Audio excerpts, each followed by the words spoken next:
Welcome to the Affiliated Monitors Expert Podcast, hosted by Tom Fox on the Compliance Podcast Network. Hello, everyone. This is Tom Fox, back again with Jay Rosen, Mr. Monitors, Vice President and Business Development and Monitoring Specialist at Affiliated Monitors, for part two of our five-part exploration of everything you always wanted to know about monitors, but were afraid to ask. In this part two, we take a look at Post Resolution Monitorships.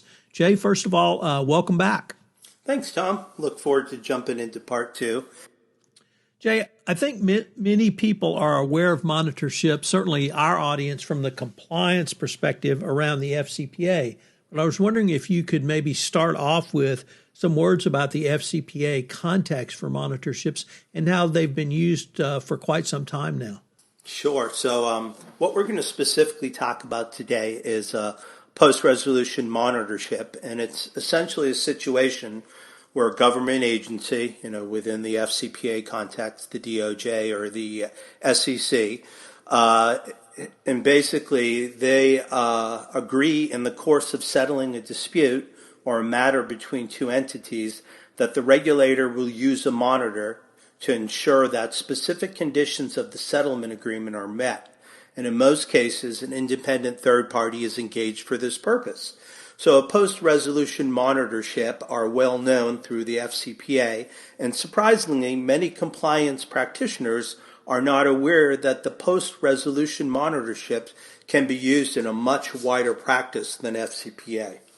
Other kinds of enforcement scenarios could involve state attorney generals that are perhaps investigating and settling cases with companies involved in consumer protection or even civil rights cases. State regulatory boards, medical boards, and other types of licensing institutions in various states could sign agreements that again require a monitor to ensure that conditions are being satisfied. And of course, there are situations where there is a court-ordered enforcement as a result of a settlement, and a monitor is required to report to the court on both of the parties' compliance with the agreement. Jay, how does a consent decree work into the post-resolution monitorship, or perhaps to flip it another way, how does a monitor work with a consent decree going forward? Monitorships have been employed in antitrust scenarios to ensure compliance with consent decrees, but also with the Federal Trade Commission or the Federal Communications Commission in approved merger conditions. A concrete example of this would be the merger between DirecTV and AT&T. In that case, the monitor was charged with reviewing and assessing compliance with certain merger conditions. There was no enforcement action here and no wrongdoing, but a mutual recognition by all parties involved for the need of a truly independent third party to assess compliance and acquisition conditions. One thing about the post-resolution monitorship, that if viewed as a tool for compliance, a wider variety of uses can be envisioned. In the FCPA world, we have seen shareholder actions brought against boards of directors and companies for failing in their duties to put compliance programs in place.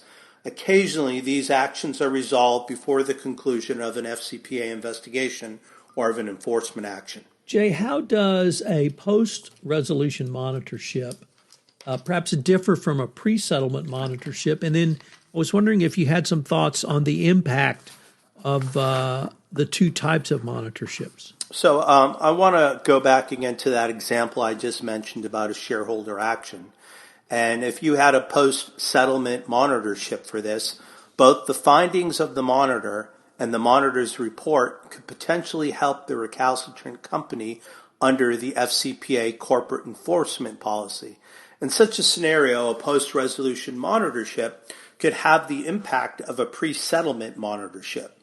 Often, a monitor would come in and collect information on both parties, and matters such as consumer protection issues. Affiliated Monitors has performed monitorships where state agencies have investigated consumer protection, with AMI coming in as a secret shopper to determine whether an organization is in fact doing what is supposed to be doing with regard to its agreement. Jay, one of the phrases that I'm most use when I talk about the legal profession and the compliance profession is you're only limited by your imagination. And given the breadth and scope of the types of monitorships that Affiliated Monitors has engaged in over its 15 years of existence, it seems to me that that phrase is actually apropos for monitorships as well. And I was wondering if you could maybe detail a little bit of how AMI has used its monitorship approach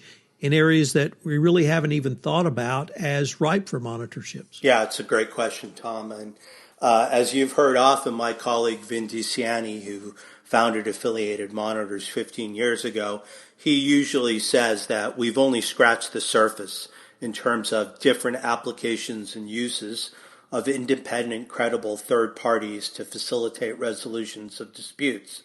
There are also numerous ways where a third party can be engaged to help a client resolve issues with a regulator. And as we've seen over this past 15 years, the number of ways is almost infinite, or at the very least limited to your imagination.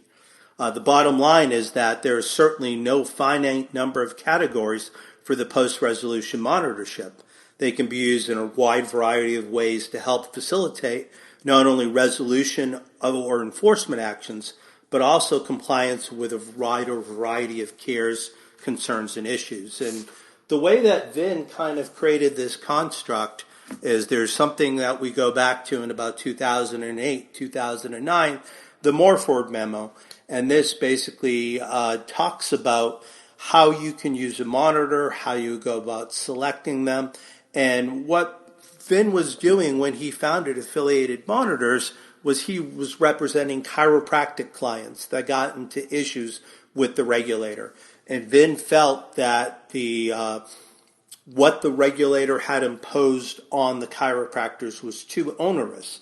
And he took the construct of the Morford memo and said, would this be a solution to help the doctor get back in the good graces of the regulator? He spoke to the client, spoke to the regulator, and they started doing this. And this was 749 monitorships ago. And now this is standard operating procedure that Affiliated Monitors can come in either on a pre-settlement or a post-settlement basis and help parties reach consensus with Affiliated Monitors working as the independent oversight entity to help come to a resolution. Yeah, your colleague Eric Feldman really uses a phrase that has always stuck with me, and it struck me the first time I heard it, which is an independent integrity monitor. And I was wondering if you could give a couple of thoughts as to the first two words in that phrase, independent and integrity, and why you think, and Affiliated Monitors thinks, that phrasing is so important. It's a great question, Tom. It really is the cornerstone and the bedrock of the company that we founded. And when we say independent, we mean that we are not affiliated with the company in any other way than doing monitoring. We are not providing e-discovery or forensic services. We have not been in there in any other manner until we begin this engagement. This independence allows us to take a dispassionate view at what's at hand, and then we are able to fairly negotiate both the needs for the regulator and the needs for the client. And we are not in there to say gotcha. We're not in there to extend what our mandate is. We are there to help the company come to terms with its settlement. And our independence, we feel, uniquely positions us within that almost like seesaw of regulation and justice. So that really addresses the independent part of the equation. And we feel that you need to come in with that independence in order to start off with a clean slate and help build a roadmap for your clients moving forward. Jay, unfortunately, we are near the end of our time, but I've been visiting today with Jay Rosen, the Vice President of Business Development and Monitoring Specialist at Affiliated Monitors. I hope you'll join us tomorrow where we take a look at the power of the pre-settlement monitorship. Jay, I look forward to continuing the conversation. I hope you'll join us tomorrow for part 3 where we discuss the power of a pre-settlement monitorship. For additional reading, see Jay Rosen's article, What is a Post Resolution Monitorship, on Corporate Compliance Insights. For more information on affiliated monitors, visit their website, and we've linked to both Jay's article and affiliated monitors in the show notes. This special 5-part podcast series on everything you wanted to know about monitors but were afraid to ask is a special presentation of the Compliance Podcast Network. I hope you'll join us again tomorrow.